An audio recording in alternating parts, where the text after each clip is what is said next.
മലപ്പുറം വാഴക്കാട്ടെ 17-കാരിയുടെ ദുരൂഹ മരണത്തിന് ഇന്നേക്കൊരു വർഷം. 2024 ഫെബ്രുവരി 19-നാണ് പെൺകുട്ടിയുടെ മൃതദേഹം മുട്ടിങ്ങൽ കടവിൽ കണ്ടെത്തിയത്. കരാട്ടെ അധ്യാപകനെതിരെ പോലീസിൽ പീഡന പരാതി നൽകിയതിന് പിന്നാലെയുള്ള മരണം കൊലപാതകമാണെന്നാണ് കുടുംബവും നാട്ടുകാരും ഉറച്ചു വിശ്വസിക്കുന്നത്. പോലീസ് അന്വേഷണം ഇഴഞ്ഞു നീങ്ങുന്ന സാഹചര്യത്തിൽ കേസ് CBI അന്വേഷിക്കണമെന്ന് പെൺകുട്ടിയുടെ ഉമ്മയും സഹോദരിയും ആവശ്യപ്പെട്ടു.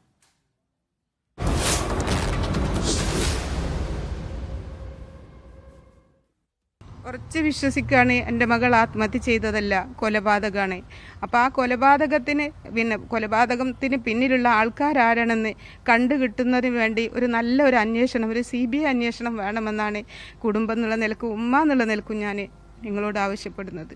കുട്ടിയെ ഇത്രയും ദുരൂഹ സാഹചര്യത്തിൽ കണ്ടിട്ടും അത് കൊലപാതകമാണെന്ന് എല്ലാവരും ഒരേ സ്വരത്തിൽ പറഞ്ഞിട്ടും ആ അന്വേഷണത്തിൽ അതൊരു ആത്മഹത്യയാക്കി മാറ്റി തീർക്കുന്ന തരത്തിലുള്ളൊരു കാര്യങ്ങൾ നടന്നതിനെ തുടർന്ന് നാട്ടുകാരും ആക്ഷൻ കമ്മിറ്റിയും കുറേ സാമൂഹിക രാഷ്ട്രീയ പ്രവർത്തകർ എല്ലാവരും കൂടി ഇടപെട്ടിട്ടായിരുന്നു പിന്നീട് ഈ വിഷയം ക്രൈംബ്രാഞ്ച് ഏറ്റെടുത്തത്.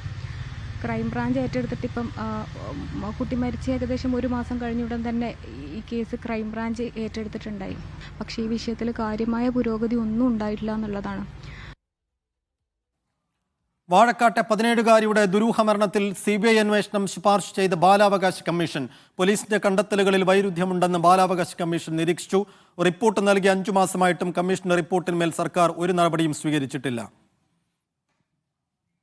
മുഹമ്മദ് ഷംസീർ വിശദാംശങ്ങൾ നൽകും. ഷംസീർ, ഈ +2 വിദ്യാർത്ഥിയുടെ ദുരൂഹ മരണത്തിൽ ഇപ്പോഴും ആ ദുരൂഹത നീങ്ങാത്ത ഒരു അവസ്ഥയുണ്ട്. ആദ്യം ലോക്കൽ പോലീസ് അന്വേഷിക്കുന്നു, പിന്നീട് ക്രൈംബ്രാഞ്ച് അന്വേഷിക്കുന്നു. ഈ 2 അന്വേഷണങ്ങളിലും ഏതെല്ലാം തരത്തിലുള്ള വൈരുദ്ധ്യങ്ങൾ നിലനിൽക്കുന്നുണ്ടെന്നാണ് കുടുംബവും ബാലാവകാശ കമ്മീഷനും ഒക്കെ പറയുന്നത്. എന്തുകൊണ്ട് CBI വരണം എന്നാണ് ഇപ്പോൾ കുടുംബത്തിന്റെ ആവശ്യം?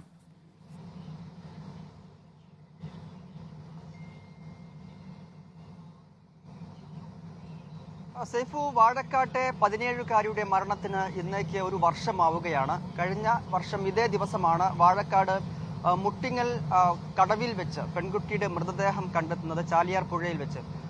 അന്ന് ആ മൃതദേഹം കണ്ടെത്തുമ്പോഴുള്ള ദുരൂഹ സാഹചര്യമാണ് കുടുംബം ഇപ്പോഴും വിശദീകരിക്കുന്നത്. അതുകൊണ്ടാണ് അത് കൊലപാതകമാണ് എന്ന് കുടുംബവും നാട്ടുകാരുമൊക്കെ ഒരേ സ്വരത്തിൽ പറയുന്നത്. അതിന് പ്രധാനപ്പെട്ട കാരണങ്ങൾ അതിലൊന്ന് അവിടെ മുട്ടിനു താഴെ മാത്രമേ വെള്ളം ഉണ്ടായിരുന്നു എന്നുള്ളതാണ്. മറ്റൊന്ന്, പെൺകുട്ടിയുടെ മേൽവസ്ത്രങ്ങൾ ശരീരത്തിൽ ഉണ്ടായിരുന്നില്ല എന്നതാണ്. പിന്നെ പറയുന്നത് പെൺകുട്ടിയുടെ ശരീരത്തിൽ മുറിവുകൾ ഉണ്ടായിരുന്നുവെന്നും 2 കൈകളും കൂട്ടിക്കെട്ടി പിന്നീട് അഴിച്ചു മാറ്റിയ നിലയിലായിരുന്നു മൃതദേഹം ഉണ്ടായിരുന്നതെന്നുമാണ്. അതിനൊക്കെ അപ്പുറത്തേക്ക് ഈ പെൺകുട്ടി തന്റെ കരാട്ട അധ്യാപകനെതിരെ പീഡന പരാതി കൊടുത്ത് അതിന് തൊട്ടു പിന്നാലെയാണ് പെൺകുട്ടിയുടെ മൊഴിയെടുക്കാൻ വേണ്ടി പോലീസ് വിളിപ്പിക്കുന്നതിന് മുൻപാണ് ഈ സംഭവം നടക്കുന്നത്. പെൺകുട്ടിയെ മരിച്ച നിലയിൽ കണ്ടെത്തുന്നത് എന്നാണ് പറയുന്നത്. അപ്പോൾ കൃത്യമായി ഇതിൽ ദുരൂഹതയുണ്ട്, ഇത് കൊലപാതകമാണ് എന്ന് കുടുംബം ഉറച്ചു വിശ്വസിക്കുകയാണ്. 1 വർഷമാകുമ്പോഴും ഇതിൽ കാര്യമായ അന്വേഷണ പുരോഗതി ഇല്ല എന്നും കുടുംബം ആരോപിക്കുന്നു. ആദ്യം വാഴക്കാട് പോലീസ് കേസ് അന്വേഷിച്ചു, ക്രൈംബ്രാഞ്ച് കേസ് അന്വേഷിച്ചു. അപ്പോഴൊന്നും കാര്യമായ പുരോഗതി ഇതിൽ ഇല്ല എന്ന് കുടുംബം പറയുന്നു. കുടുംബം നൽകിയ പല മൊഴികളും പോലീസ് തെറ്റായ രീതിയിലാണ് രേഖപ്പെടുത്തിയതെന്ന ഗുരുതരമായ ആരോപണങ്ങൾ കൂടി കുടുംബം ഉന്നയിക്കുന്നുണ്ട്.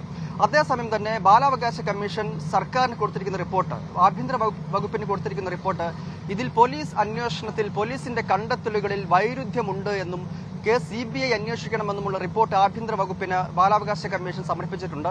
5 മാസം മുൻപാണ് ഈ റിപ്പോർട്ട് സമർപ്പിച്ചത്. ഇതുവരെയും അതിലൊരു നടപടിയും ആഭ്യന്തര വകുപ്പിന്റെ ഭാഗത്തു നിന്നുണ്ടായിട്ടില്ല. കുടുംബവും പല തവണയായി CBI അന്വേഷണം ആവശ്യപ്പെടുന്നുണ്ട്. 3 മാസം മുൻപ് മുഖ്യമന്ത്രിയെ നേരിട്ട് കണ്ട് തന്നെ കുടുംബം CBI അന്വേഷണം വേണമെന്നാവശ്യപ്പെട്ട് കത്ത് നൽകിയതുമാണ്. ഒരു പുരോഗതിയും ഇതിൽ ഉണ്ടായിട്ടില്ല എന്നുള്ളതാണ്. ഈ കരാട്ടെ അധ്യാപകനെ പിന്നീട് പോക്സോ വകുപ്പ് ചുമത്തി പോലീസ് അറസ്റ്റ് ചെയ്യുകയും പിന്നീട് ജയിലിലടക്കുകയും ചെയ്തിരുന്നു. ഇപ്പോൾ വിയ്യൂർ ജയിലിലാണ് ഈ സിദ്ദീഖ് അലി എന്ന കരാട്ടെ അധ്യാപകനുള്ളത്. ഈ സംഭവത്തിൽ കൃത്യമായി കുറ്റവാളികളിലേക്ക് അന്വേഷണം എത്തണമെന്നാണ് കുടുംബം ഇപ്പോൾ ആവശ്യപ്പെടുന്നത്. സിദ്ദീഖ് അലി എന്ന കരാട്ടെ അധ്യാപകനെതിരെ പീഡന പരാതി കൊടുത്തതിന് തൊട്ടു പിന്നാലെയാണ് ഈ സംഭവം നടക്കുന്നത് എന്നുള്ളതുകൊണ്ട് കൃത്യമായ ദുരൂഹത ഇതിലുണ്ട് എന്ന് കുടുംബം ആരോപിക്കുന്നു.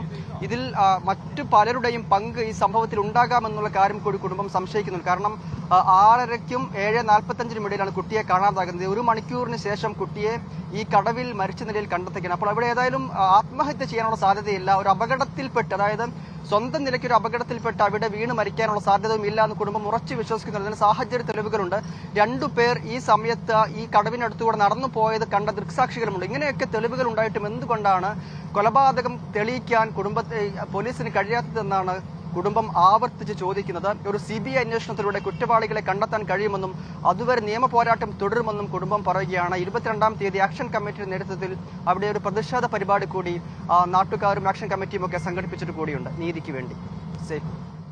മുഹമ്മദ് ഷംസീറാണ് വിശദാംശങ്ങൾ നൽകിയത്.